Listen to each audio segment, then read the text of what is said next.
إن الحمد لله نحمده ونستعينه ونستغفره ونعوذ بالله من شرور أنفسنا وسيئات أعمالنا من يهده الله فلا مضل له ومن يضلل فلا هادي له أشهد أن لا إله إلا الله وحده لا شريك له وأشهد أن محمدا عبده ورسوله لا نبي بعده قال الله تعالى في كتابه الكريم يا أيها الذين آمنوا اتقوا الله حق تقاته ولا تموتن إلا وأنتم مسلمون وقال الله تعالى يا أيها الناس اتقوا ربكم الذي خلقكم من نفس واحدة وخلق منها زوجها وبث منهما رجالا كثيرا ونساء واتقوا الله الذي تسألون به والأرحم إن الله كان عليكم رقيبا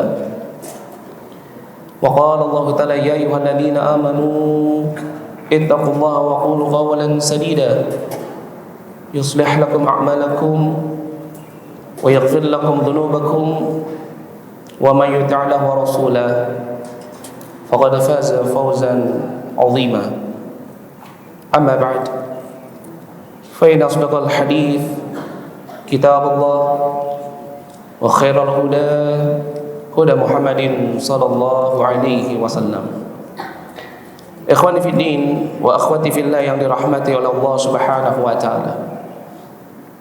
Alhamdulillah, segala puji bagi Allah Subhanahu wa taala yang telah memberikan kepada kita nikmat yang begitu besar, yaitu nikmat yang berupa keistiqamahan di dalam keimanan sampai pada detik ini.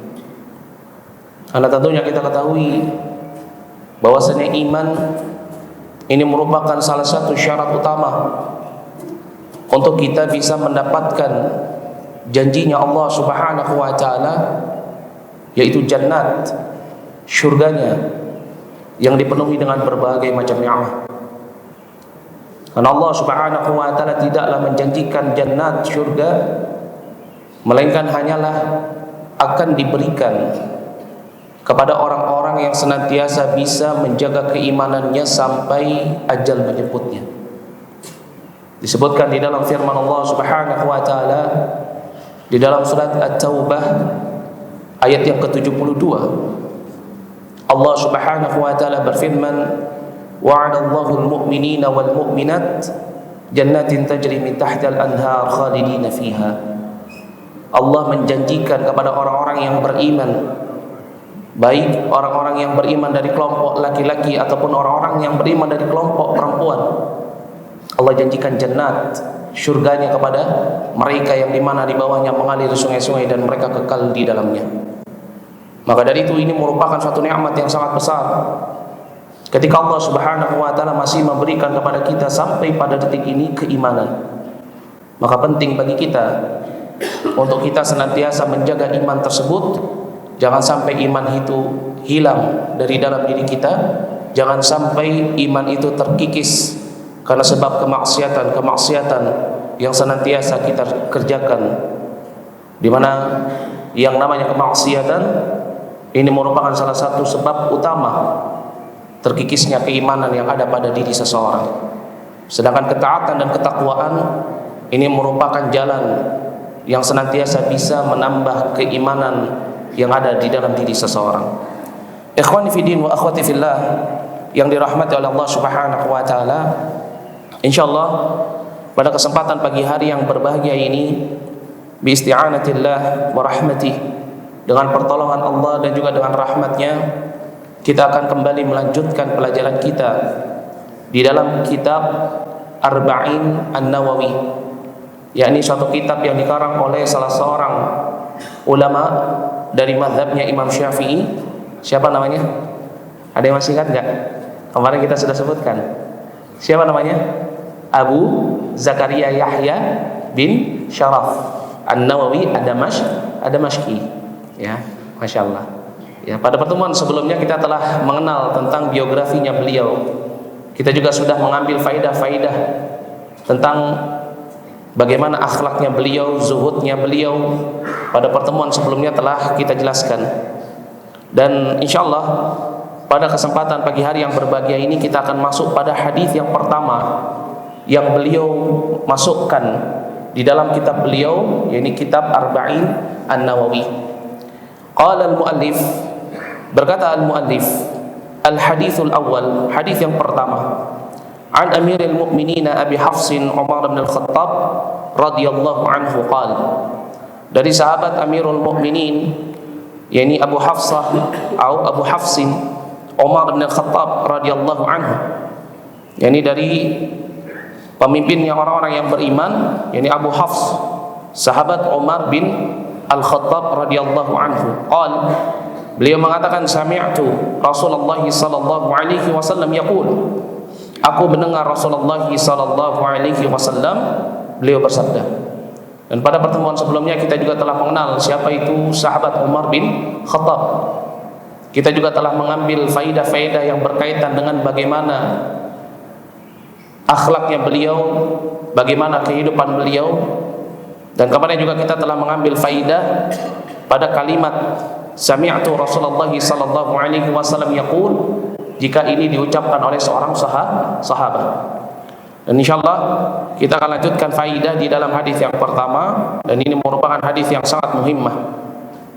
Yaqul, Nabi sallallahu alaihi wasallam beliau bersabda, ini disampaikan oleh sahabat Umar ibn Al-Khattab. Kata Nabi sallallahu alaihi wasallam, innamal a'malu binniyat. Ay kalimat innama, ini hanya saja innama itu dari kata inna, sesungguhnya, dan ma. Ya, innamal a'mal wal a'mal ay jam'u minal amal. Al a'mal ini merupakan bentuk jamak dari kalimat amal. Binniyat. Ya, di situ ada ta' maftuhah. Binniyat. Ya, di dalam riwayat yang lain disebutkan dengan ta' al-marbutah, binniyah. Ya. Nah, ini an-niyat, ini jam'u minan niyah. Ini jamak dari kata niyah. Kalimat innamal a'malu binniyat, ya, di dalam bahasa kita terjemahannya disebutkan apa? Hanya saja setiap amalan itu ditentukan dengan niat-niatnya. Ya. Jadi kalimat innama di dalam bahasa Arab ini tufidu ma'na al-hasr. Ini memberikan makna al-hasr. Ya, bukan asr ya, tapi hasr. Ya, makanya di dalam bahasa Arab ini masya Allah ya, seseorang dia harus benar-benar perhatian dengan makharijul huruf, karena ha dan ain itu merupakan suatu huruf yang dimana terkadang seseorang itu kalau tidak benar menempatkan makhrajnya itu suka terbalik antara ha dan ain. Ya, asr, hasr. Ya, kalau asr itu maknanya apa? Waktu. Ya, sebagaimana dalam surat Al-Asr wal Asri. Kalau hasr ini maknanya pembatasan. Berarti apa? Innamal a'malu binniyat, ay innama, kalimat innama di sini tufidu ma'na al-hasr, pembatasan, itsbatul hukm fil madhkur, yaitu apa? Menetapkan suatu hukum yang akan disebutkan, wa nafihi amma siwahu, dan menafikan yang selainnya. Ya, jadi kalau nanti ada di dalam hadis, di dalam ayat, ya, ada suatu kalimat diawali dengan innama, berarti itu menunjukkan faidah itsbatul hukmi, penetapan suatu hukum fil madhkur, pada yang akan disebutkan, wa nafihi amma siwahu, dan menafikan apa-apa yang selain dari apa yang disebutkan. Ustaz, ngapain kita belajar kayak gitu Ustaz, detail-detail gitu, yang biasa-biasa saya loh. Kita ini mempelajari ilmu. Banyak orang bicara hadis, banyak orang menyampaikan hadis, tetapi dia nggak paham dengan hadis tersebut. Ini perbedaan antara yang duduk bermajelis ilmu dengan orang yang cuma sekedar mendengar. Ya, seseorang ketika dia duduk mendengarkan ayat diterangkan di dalam tafsirnya, seseorang ketika dia duduk mendengarkan hadis diterangkan di dalam syarahnya, ya, maka dia harus memahami dengan benar. Dan inilah ilmu di dalam Islam. Kita mempelajari ilmu di dalam Islam, kita belajar dari sisi lughah, kita belajar dari sisi tarikh, kita juga belajar dari sisi usul fikihnya, kita juga belajar dari dalil-dalilnya.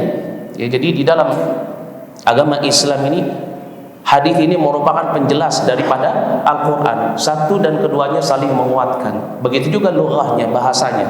Karena salah satu keutamaan di dalam kitab kita Al-Quranul Karim, Allah Subhanahu wa taala menjaganya, termasuk di dalamnya apa? Bilughatil Arabiyah, dengan bahasa Arab.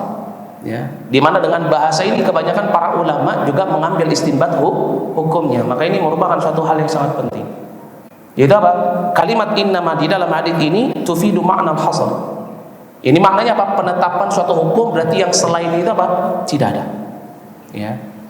Kata Nabi SAW, innamal a'malu binniyat. Setiap amalan ditentukan dengan niatnya.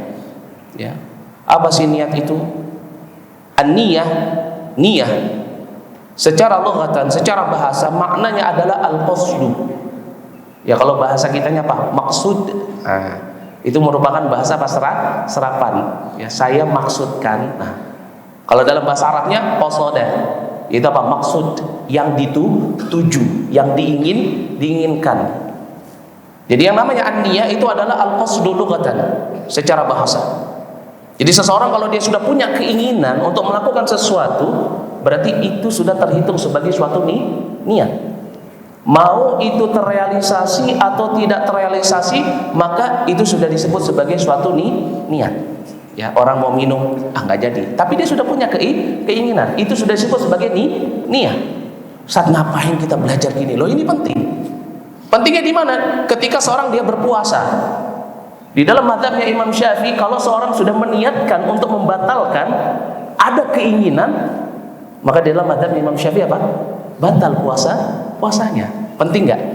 Penting kan? Kita mengetahui makna tentang an-niyah. Ya, ini maknanya al-qasdu. Jadi niat itu secara bahasa maknanya adalah sesuatu yang diinginkan, sesuatu yang dituju. Meskipun seseorang dia tidak mengabarkan kepada orang lain, meskipun seseorang dia tidak menunjukkannya dengan anggota tubuhnya.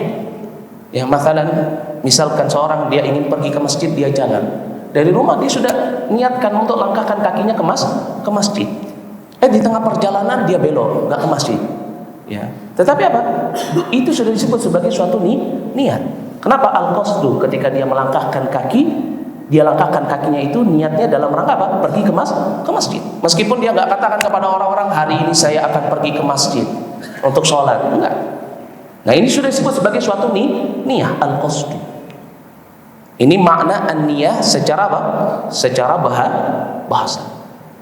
Adapun makna an-niyah syar'an, secara syariat, yakni disebutkan oleh Syekh Ibnu Utsaimin, maknanya adalah al-azam fil ibadat taqarruban ila Allah Ta'ala. Yakni azam. Ini azam juga sudah menjadi bahasa serapan. Seorang berkeinginan kuat, ini al-azamu, ya. Fil af'alil ibadat, yakni apa? Di dalam amalan-amalan ibadah taqarruban ila Allah Ta'ala. yakni apa? Dalam rangka mendekatkan diri kepada Allah. Ya, contoh misalkan seorang ya dia punya keinginan, wah nanti saya kalau misalkan akhir bulan saya dapat gaji, dapat bonus, dapat uang lemburan, saya mau sedekahkan ke masjid. Hadza huwa niyat. Ini yang disebut sebagai niat. Ya. Itu apa? Dia punya azam, dia punya keinginan. Ya, untuk apa? Untuk melakukan suatu amalan yang termasuk di dalamnya amalan ibadah, tujuannya adalah taqarrub ilallah. Ini apa? Hanya meniatkannya untuk mendekatkan diri kepada Allah, Masya Allah. Ini yang disebut sebagai niat. Ya. Dan Nabi SAW beliau menerangkan kepada kita, kepada para sahabatnya, bahwasannya innamal a'malu binniyat. Setiap amalan ditentukan dengan niatnya, berarti maksud daripada apa yang dikatakan oleh Nabi SAW diberikan kesimpulan oleh para ulama usul fiqh. Mereka membuat kaidah di dalam usul, dalam ilmu fikih. Di antaranya adalah Al-Imam As-Sa'di rahimahullah, di dalam kitab beliau Al-Qawaidul Fiqhiyah, beliau menyebutkan bahwasannya an-niyah syartun lisairil amal. Niat ini merupakan syarat untuk seluruh amalan. Bihas salahu wal fasadu lil amal. Suatu amalan bisa menjadi amalan yang baik atau amalan yang rusak, itu tergantung kepada niatnya. Masya Allah. Ya. Maka dari itu Syekh Ibnu Utsaimin mengatakan bahwasannya hadis ini dengan apa yang terkandung di dalamnya minal hukmi, dari hukum yang disebutkan oleh Nabi sallallahu alaihi wasallam, yaitu innamal a'malu binniyat, setiap amalan ditentukan dengan niatnya. Ini merupakan madarul Islam, porosnya agama Islam. Kenapa? Karena hadis ini yubayyin ma'na al-ikhlas fil ibadat, menjelaskan tentang makna ikhlas.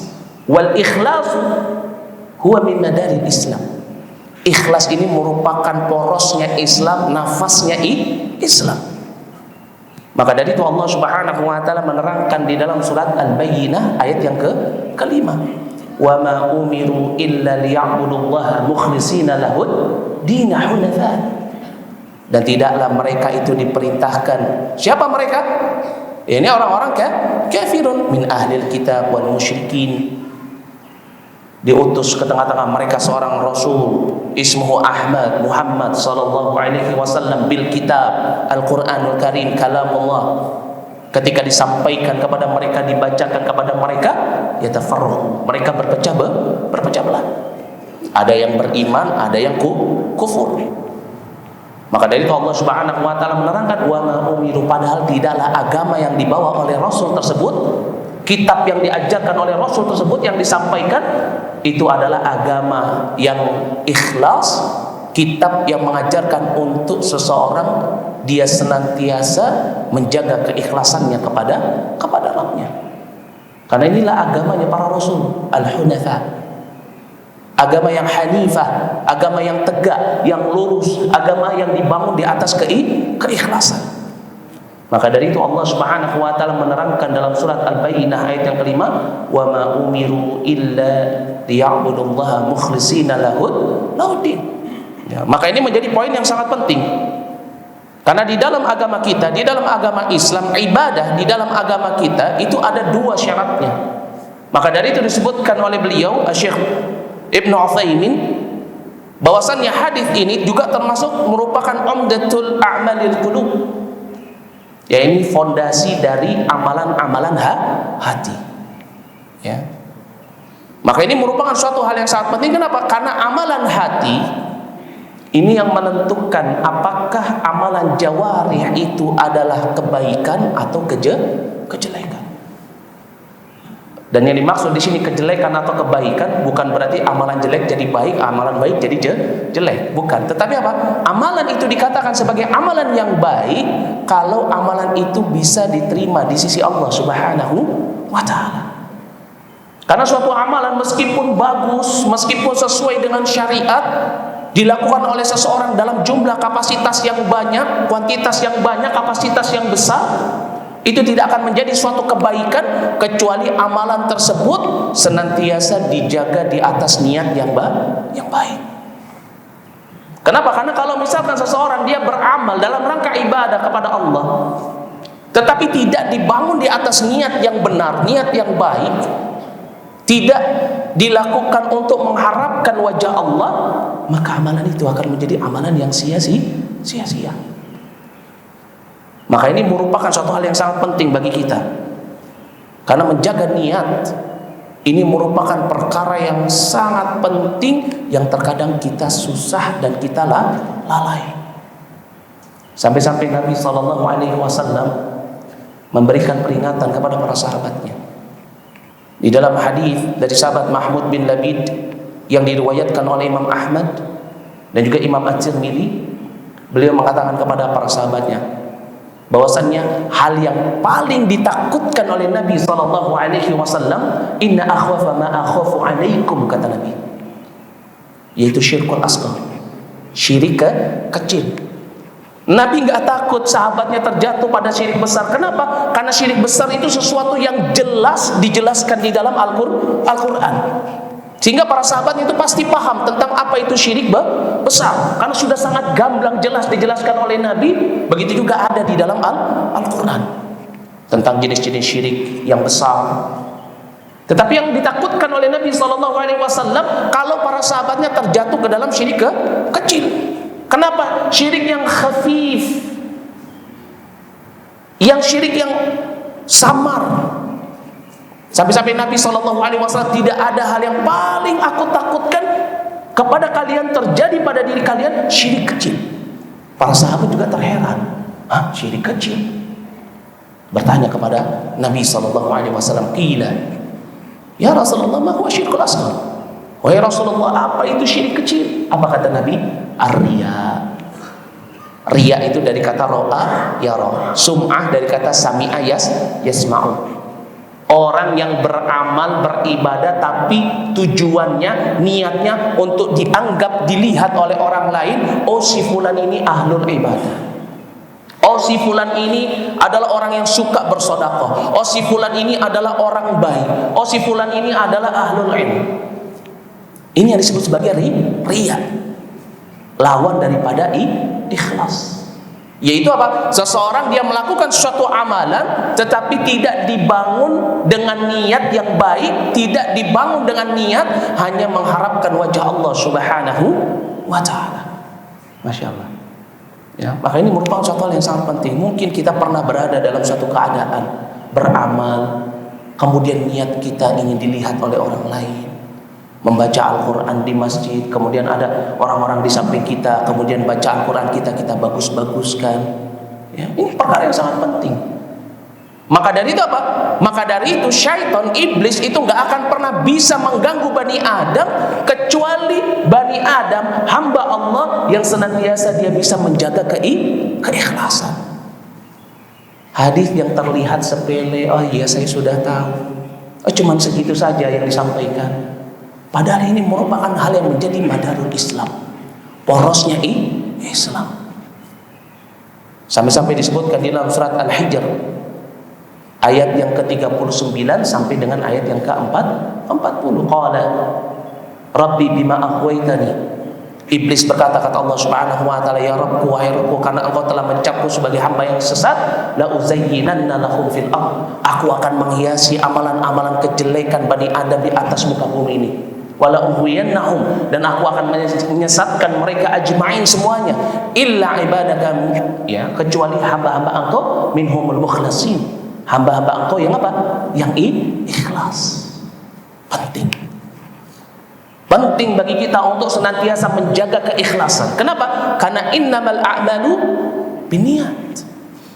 Setiap amalan itu ditentukan dengan keikhlasannya, niatnya. Maka dari itu di dalam hadis ini dijadikan istidlal, sisi pendalilan oleh para ulama bahwasanya suatu amalan itu akan dihukumi, diberikan ganjaran, diterima di sisi Allah, itu tergantung kepada niatnya. Kalau dia niatkan kepada Allah, hanya mengharapkan wajah Allah, maka dia akan mendapatkan sesuai dengan apa yang dia niatkan. Tetapi suatu amalan, kalau misalkan dia niatkan bukan karena Allah, meskipun tata caranya sudah sesuai dengan apa yang diajarkan oleh Nabi, tidak menyimpang dari Al-Quran wa Sunnah, meskipun dia sudah melakukannya dengan hati yang lapang dengan kecintaan, tetapi terkotori niatnya bukan hanya untuk Allah semata, tidak akan diterima ibadah. Kata siapa Ustaz? Rasulullah SAW mengabarkan kepada kita. Disebutkan di dalam hadis dari sahabat Abu Umamah Al-Bahili yang diriwayatkan oleh Imam An-Nasa'i. Kata Nabi SAW, innallaha la yaqbalu minal amal illa ma kana lahu khalisan wa batughiya bihi wajhu.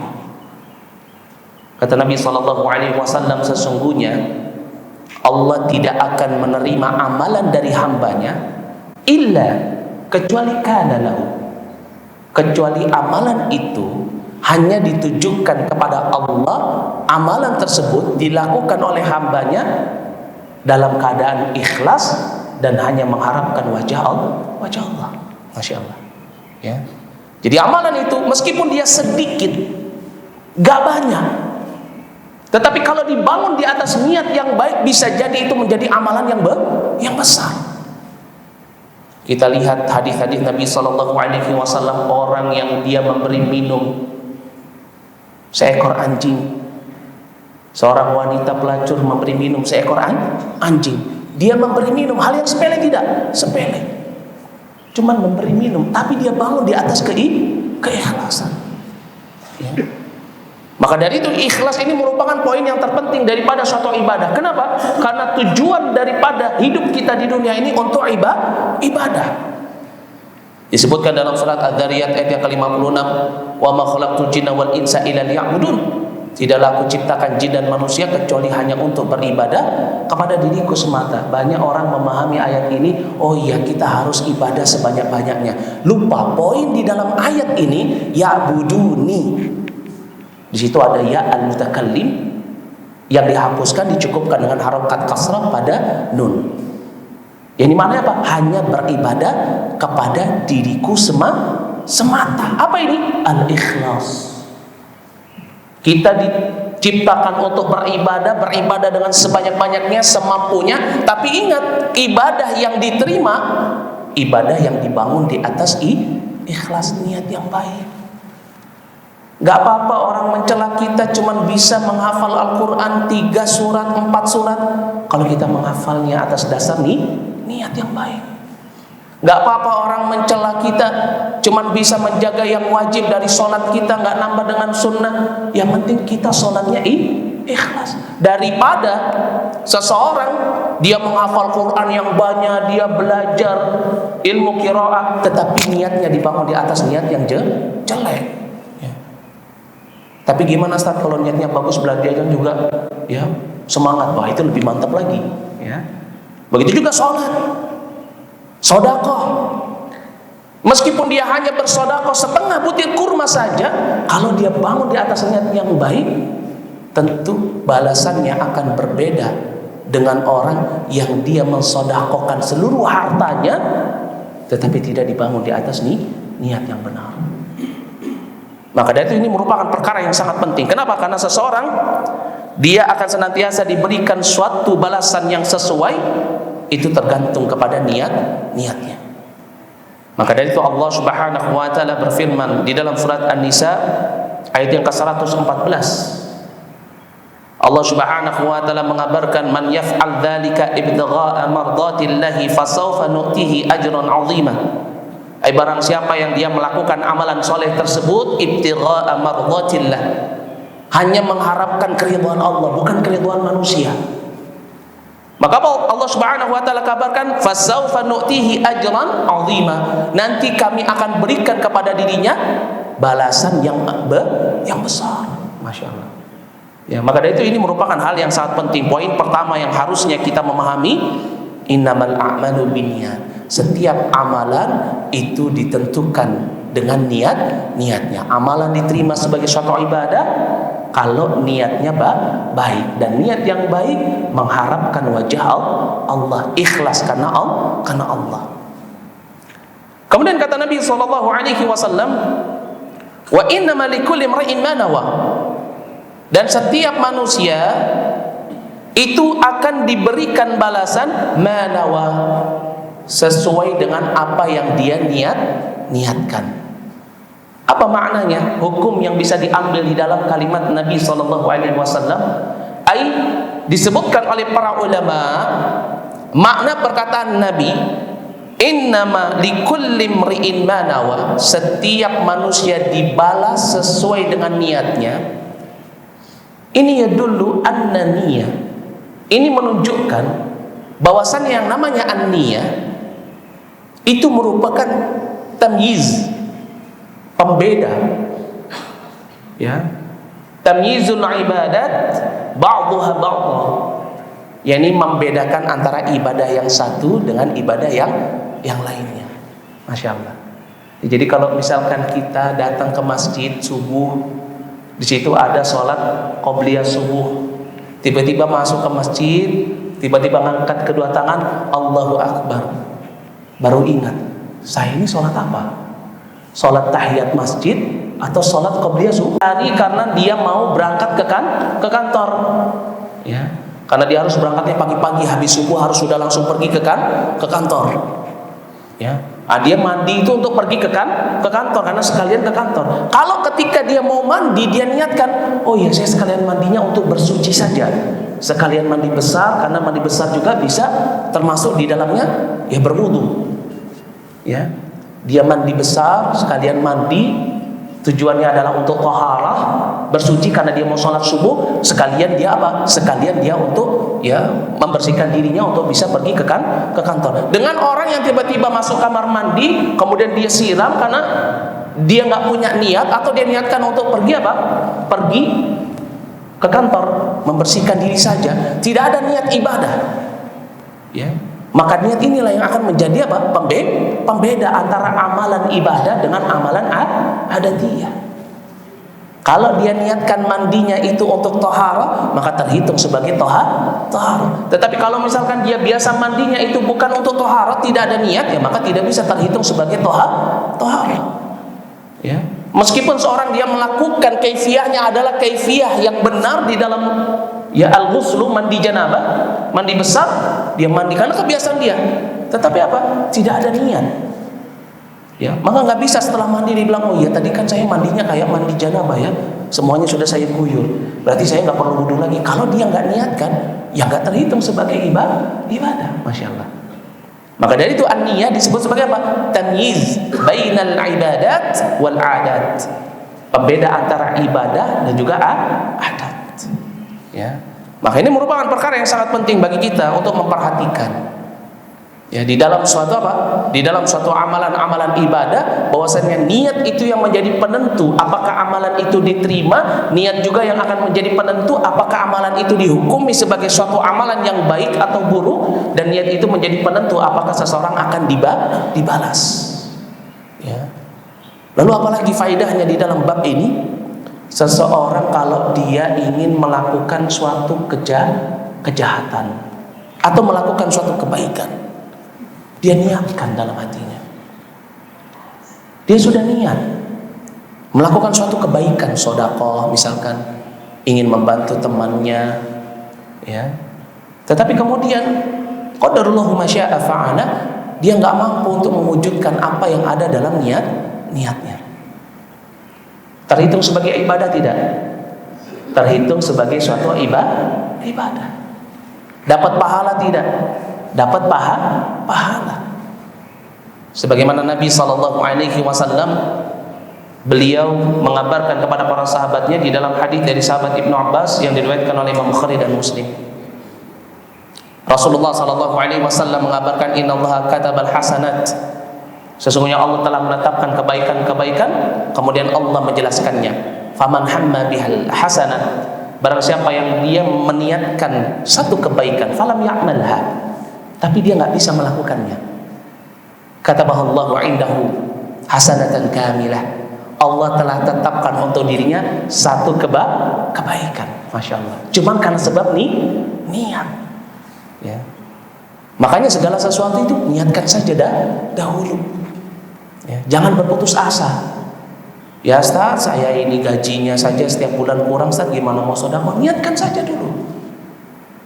Ya. Berazam dulu, setelah itu tawakal kepada Allah, agar kalau kita tidak mampu melakukannya, setidaknya kita mendapatkan satu kebaikan yang sempurna. Mau umrah bingung duitnya dari mana, niatkan saja dulu. Mau haji bingung caranya gimana, niatkan saja dahulu. Ya. Kenapa? Karena seseorang ketika dia sudah meniatkan di dalam hatinya, innamal a'malu binniyat wa innamal likulli imri'in ma nawa, dia akan dibalas sesuai dengan apa yang dia niatkan. Masya Allah. Ini kalau di dalam kebaikan. Lalu gimana kalau dalam kejelekan? Saya berniat untuk ya melakukan suatu kezaliman, kemaksiatan, tetapi apa? Tetapi saya mengurungkannya. Ini yang paling sering terjadi ya. Ada orang sholat, Allahu Akbar, Bismillahirrahmanirrahim. Wah, sampingnya ada orang datang sholat. Wah, ini harus lebih bagus lagi nih lekukan-lekukannya nih. Alhamdulillahirrabbilalamin. Nah, biar orang sebelahnya tahu. Niatnya rusak tidak? Rusak. Ya. Tetapi kalau misalkan muncul niat itu, wah ini harus dilakukan nih. Kemudian di dalam hatinya dia ingat, oh nggak boleh, nanti ibadah kita rusak karena niat yang jelek. Dia urungkan niatnya. Maka dia tidak dihukumi dengan apa yang muncul di dalam hatinya. Selama dia berusaha untuk menahan, dan ini rahmat dari Allah Subhanahu wa taala. Berbeda dengan kebaikan. Kata Nabi sallallahu alaihi wasallam, "Wa man hamma biha," barang siapa yang dia meniatkan sesuatu. Itu apa? As-sayyi'at, kejelekan. Falam ya'malha, tapi dia enggak melakukannya. Maka apa? Maka justru ketika dia tidak melakukannya, dia menahannya, Allah Subhanahu wa taala memberikan kepada dirinya satu kebaikan. Kenapa? Karena ketika muncul niat jelek, dia tutup dengan niat baik, maka niat baik ini telah memberikan kebaikan. Masya Allah. Sebagaimana disebutkan dalam surat Hud ayat yang ke-114, innal hasanat yudhibnas sayyiat. Kebaikan itu menutup kejelekan. Masya Allah. Diberi balasan sesuai dengan apa yang dia niatkan. Ya, tetapi kalau misalkan dia sudah niat, dia sudah berjalan, ya, mau misalkan nyuri mangga tetangganya, jalan sudah niat, saya hari ini mau nyuri mangga dia nih, jalan sudah bawa tangga, ketika sampai depan pohonnya, ternyata banyak orang kumpul lewat dia. Sudah niat belum? Sudah niat. Terhitung sebagai dosa tidak? Terhitung sebagai suatu dosa. Kenapa? Innamal a'malu binniyat. Wa innamal likulli imri'in ma nawa. Sudah ada azam, sudah niat, sudah kemudian apa? Bersiap-siap. Tapi qadarullah masyafa'ala, dia nggak mampu melakukannya. Tetapi dia sudah niatkan dan dia berusaha mewujudkan niatnya, maka terhitung sebagai suatu dosa sebagaimana apa yang dia niatkan. Innamal a'malu binniyat wa innamal likulli imri'in ma nawa. Segala sesuatu ditentukan dengan niatnya, dan setiap orang dia akan dibalas sesuai dengan apa yang dia niatkan. Maka dari itu ini merupakan suatu hal yang sangat penting, memperhatikan niat kita, selalu menjaga niat kita agar niat itu senantiasa berada di dalam kebaikan. Jangan sampai kita melakukan suatu amalan, kita bangga-banggakan, kita harapkan amalan itu bisa menyelamatkan kita dari siksa api neraka, kita harapkan amalan itu bisa memberatkan timbangan kebaikan kita. Tetapi kemudian apa?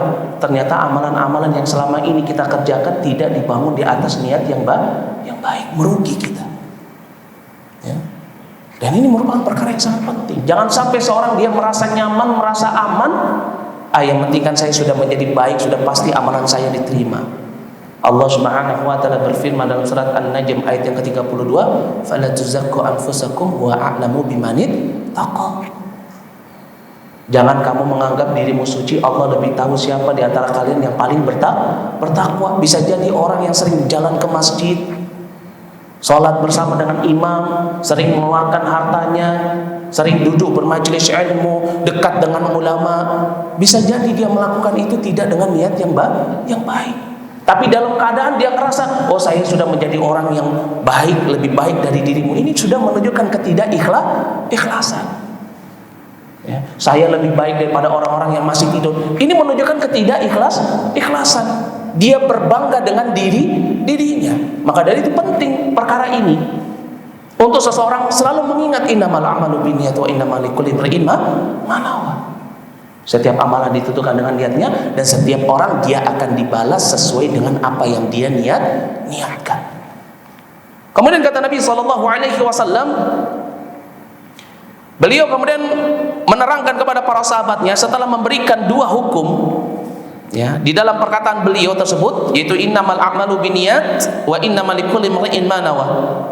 Beliau katakan, faman kanat hijratuhu ila Allah wa rasulih fa hijratuhu ila Allah wa rasulih.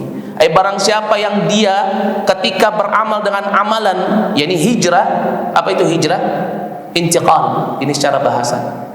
Al-hijratu ini maknanya intiqal, berpindah. Secara syariat disebutkan oleh para ulama, itu apa? Intiqal min biladil kuffar ila biladil iman. Berpindah dari negeri kafir ke negeri iman. Ya, ini maknanya bukan cuma negeri Islam aja. Ya, kalau ada suatu negeri, satu komplek yang dimana di situ orang-orangnya adalah orang-orang yang rajin ke masjid, orang-orang yang senantiasa menuntut ilmu, orang-orang yang senantiasa amar ma'ruf nahi mungkar. Kemudian dia tinggal di satu komplek yang dimana isinya itu adalah apa? Maling, rampok, penjahat. Ya, ada nggak kayak gini? Ada ya. Bahkan di negeri kita ada satu kampung yang isinya penjahat semua ya. Nah, kalau dia tahu, oh, saya tinggal di suatu negeri ini negeri yang di dalamnya kebanyakan orang-orang fasad, orang-orang fasik, orang-orang yang fajir, ya. Maka ketika dia pindah dari tempatnya tersebut, ya, ke tempat orang-orang yang senantiasa, ya, menjalankan perintah Allah Subhanahu wa taala, menjaga perintah Allah, maka dia disebut sebagai orang yang hijrah, intiqal. Dia berpindah dari tempat yang jelek ke tempat yang lebih baik.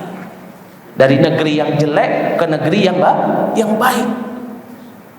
Begitu juga bukan cuma berpindah dalam artian di sini badannya berpindah, tetapi seseorang kalau hatinya juga berpindah, berpaling dari kemaksiatan menuju ketakwaan, dari kekufuran menuju keimanan, ini juga disebut sebagai orang yang hijrah.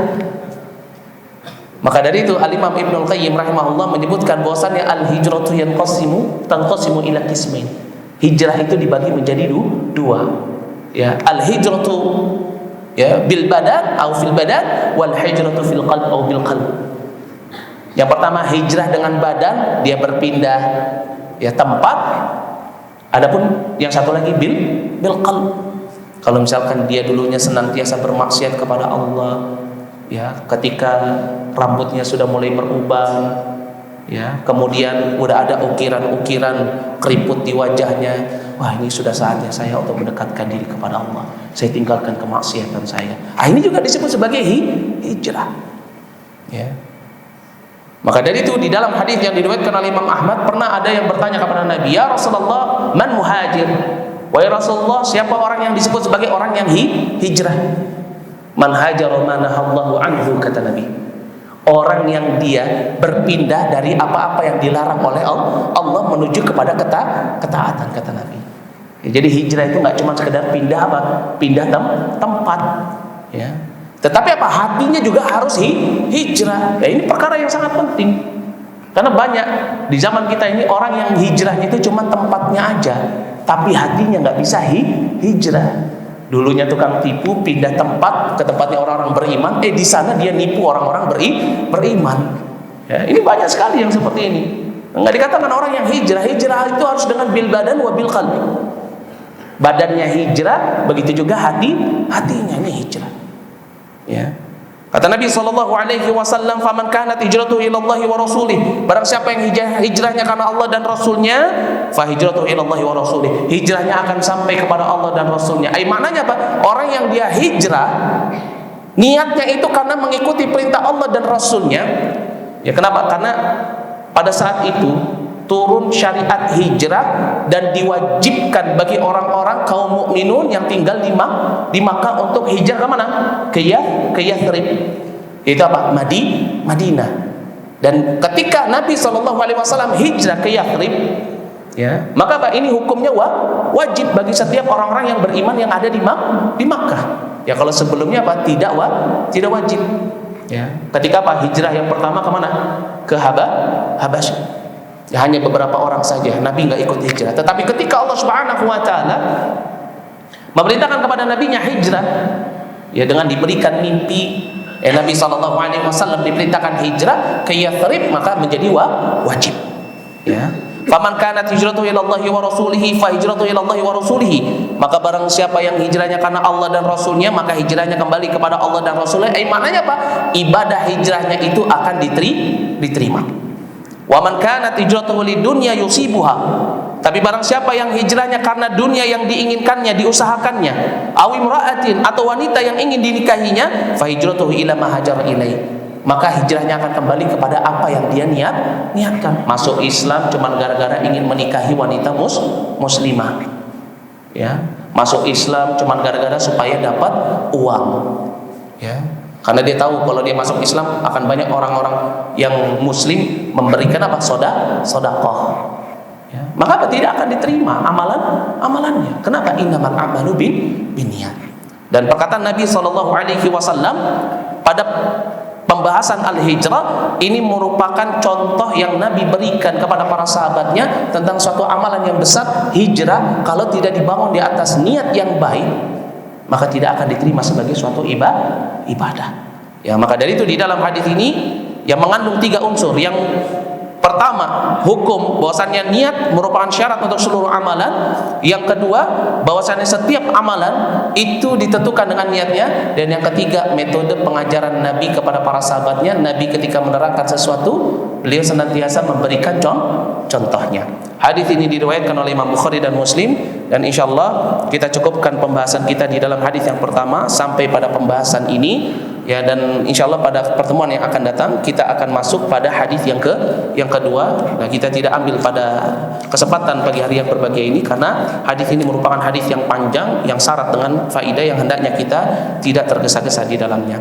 Kurang lebih saya mohon maaf jika ada kesalahan kata itu datangnya dari saya, dan jika benar itu datangnya dari Allah Subhanahu wa taala. Wa nastaghfirullah wa atubu ilaihi wa afu minkum. Naktafi lahuna subhanakallah bihamdik asyhadu an la ilaha illa anta wa astaghfiruka wa atubu ilaihi. Tafadhal yang mau bertanya.